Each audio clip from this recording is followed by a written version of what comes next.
En esta oportunidad vamos a escuchar pasajes del mensaje de Juan Ramón Quintana, quien ha participado del taller seminario de formación política con presencia del líder nacional Evo Morales desde Oruro, donde Quintana ha hecho una remembranza de todo lo que ha significado la doctrina Monroe en estos 200 años, donde mencionó hace 200 años, para atrás éramos colonia de España y hoy Estados Unidos quiere que seamos su colonia. Vamos a escuchar pasajes de estos análisis. Peleando espacio colonial con los españoles y los pueblos indígenas, los movimientos rebeldes independentistas estaban logrando la independencia de cada uno de nuestros países a la cabeza de San Martín, de O'Higgins, a la cabeza de Bolívar, a la cabeza de Sucre.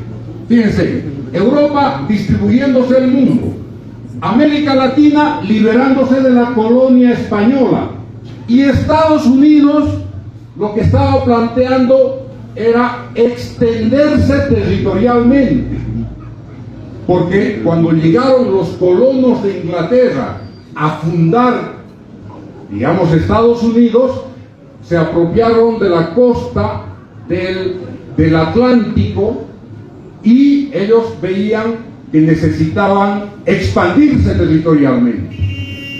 En ese momento es cuando se declara esta doctrina, compañeros y compañeras. Entonces, ¿qué dicen los norteamericanos? Los españoles están siendo derrotados en Hispanoamérica, en América Latina, están siendo derrotados.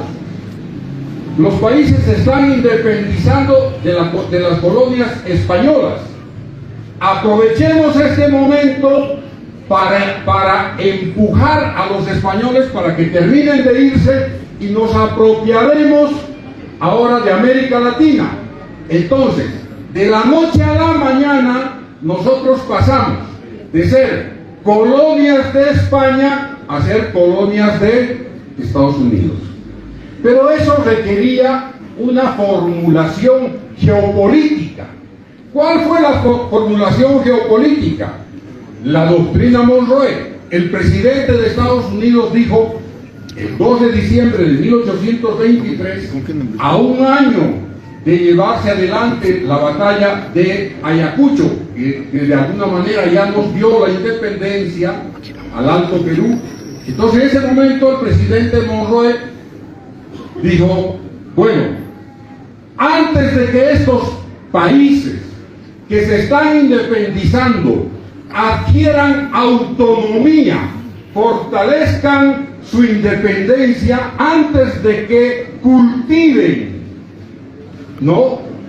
su autonomía, su libertad, antes de que ocurra eso, nos apropiaremos de América Latina. Y esa es la doctrina Monroe, compañeros. América para los americanos. Con esta doctrina, los Estados Unidos empezaron a intervenir militarmente a los pueblos de América Latina. Entonces, la doctrina Monroe lo que plantea es una intervención hegemónica desde México hasta Tierra del Fuego, hasta la Argentina. Y Estados Unidos dice, este es el perímetro geográfico que nos pertenece ahora a los norteamericanos. Y a partir de ese momento, los Estados Unidos lo que hicieron fue ir a fijar en cada país en América Latina, ir prácticamente a establecer su dominio político, su dominio territorial. Fíjense que no tuvimos tiempo para ejercer nuestras soberanías después de que dejamos de ser colonia de España. Inmediatamente pasamos a ser colonia de Estados Unidos. ¿Y cómo refuerza el colonialismo estadounidense? ¿Cómo se refuerza en América Latina? Si ya no los tenemos a los españoles, se refuerza por la vía militar. Intervienen militarmente los pueblos de América Latina. Muy bien. Entre 1823 y, compañeros, y 1900, en el siglo XIX, los Estados Unidos llevan a cabo las mayores intervenciones militares que uno se puede imaginar. Intervienen en el Caribe, en los países del Caribe, especialmente Cuba, Puerto Rico, Jamaica, las Bahamas, toda esa región la intervienen. ¿Por qué? Por la necesidad de controlar esas islas en el transporte y en el comercio entre Europa y América Latina. Porque uno de los fundamentos de la doctrina Monroe es impedir que Europa nuevamente influya comercialmente o políticamente en América Latina. Entonces, para controlar ese flujo de comercio, de influencia cultural, de influencia política, los gringos se hacen cargo de estas islas. A través de su marina de guerra van interviniendo. Porque otro fundamento que tiene la doctrina Monroe, lo que propone la doctrina Monroe, es que en América Latina no puede replicarse sistemas políticos de Europa. ¿Cuáles eran los sistemas políticos dominantes? Las monarquías.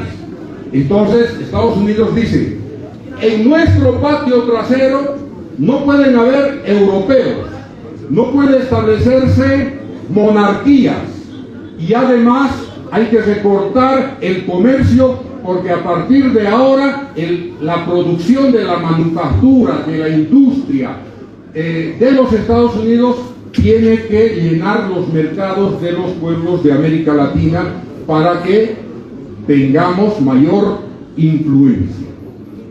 Pero para que eso se garantice, acá la fuerza militar era imprescindible y por eso intervinieron prácticamente todos los países en América Latina. ¿Qué dicen los norteamericanos ahora? ¿Qué dicen los embajadores? ¿Qué dice el secretario de Estado? ¿Qué dice el presidente de Estados Unidos sobre América Latina? Los latinoamericanos son nuestros hermanos, son nuestros vecinos, son nuestros compañeros, ¿sí? Ese es el lenguaje diplomático de los norteamericanos.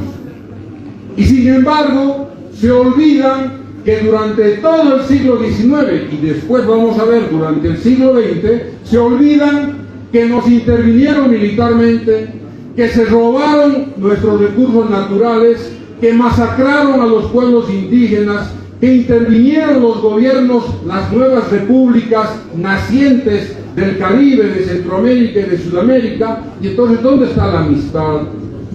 ¿Dónde está la camaradería? ¿Dónde está la vecindad? Entonces, esta doctrina, compañeros, en realidad es la legitimadora, es la fuerza que legitima las intervenciones. Porque no quieren que seamos libres, no quieren que seamos independientes, no quieren que seamos autónomos. Y fíjense la doble moral. Después de formularse la doctrina Monroe en 1823, a los 22 años, en 1845, se formula otra doctrina para reforzar la primera, la doctrina Monroe. Se llama Destino Manifiesto. ¿Qué dice el Destino Manifiesto? El Destino Manifiesto lo que dice es que el pueblo norteamericano ha sido bendecido por Dios para llevar a todo el mundo la libertad, la democracia, el libre mercado. Por lo tanto, Estados Unidos, bendecido por Dios, lo que tiene que hacer es regar por todo el mundo la cultura estadounidense, la religión, la cultura, la economía, la política. ¿Para qué? porque dice para civilizar a los otros pueblos a los que Estados Unidos considera incivilizados. Y entonces lo más cerca de la civilización estadounidense es la incivilización latinoamericana. Y entonces, ¿a quiénes va a civilizar Estados Unidos? A los pueblos de América Latina. Esa doctrina del destino manifiesto, los pueblos de Estados Unidos o el pueblo de Estados Unidos está destinado a la conquista y a la expansión territorial. A partir de eso, ¿qué es lo que produce? A partir de 1845, compañeros, los gobiernos de Estados Unidos exterminan a los pueblos indígenas norteamericanos que estaban en Norteamérica, a sus propios pueblos indígenas. 300 pueblos indígenas fueron exterminados por los gobiernos de Estados Unidos, por los famosos padres fundadores, que decían que encarnaban el mandato de Dios y que había que civilizar a los indios, y a los primeros que empezaron a civilizar fueron a los suyos. Pero no es que los civilizaron, ¿por qué y para qué? Para extender su dominio sobre las tierras indígenas de los Sioux, de los Cheyennes, ¿no es cierto?, de todos los pueblos indígenas. Empezaron con la cacería, ¿cierto? Y entonces terminaron con los pueblos indígenas y se apropiaron. Y fíjense, se extendieron desde las costas del Pacífico, del Atlántico, hasta las costas del Pacífico, sobre 15 millones de indígenas.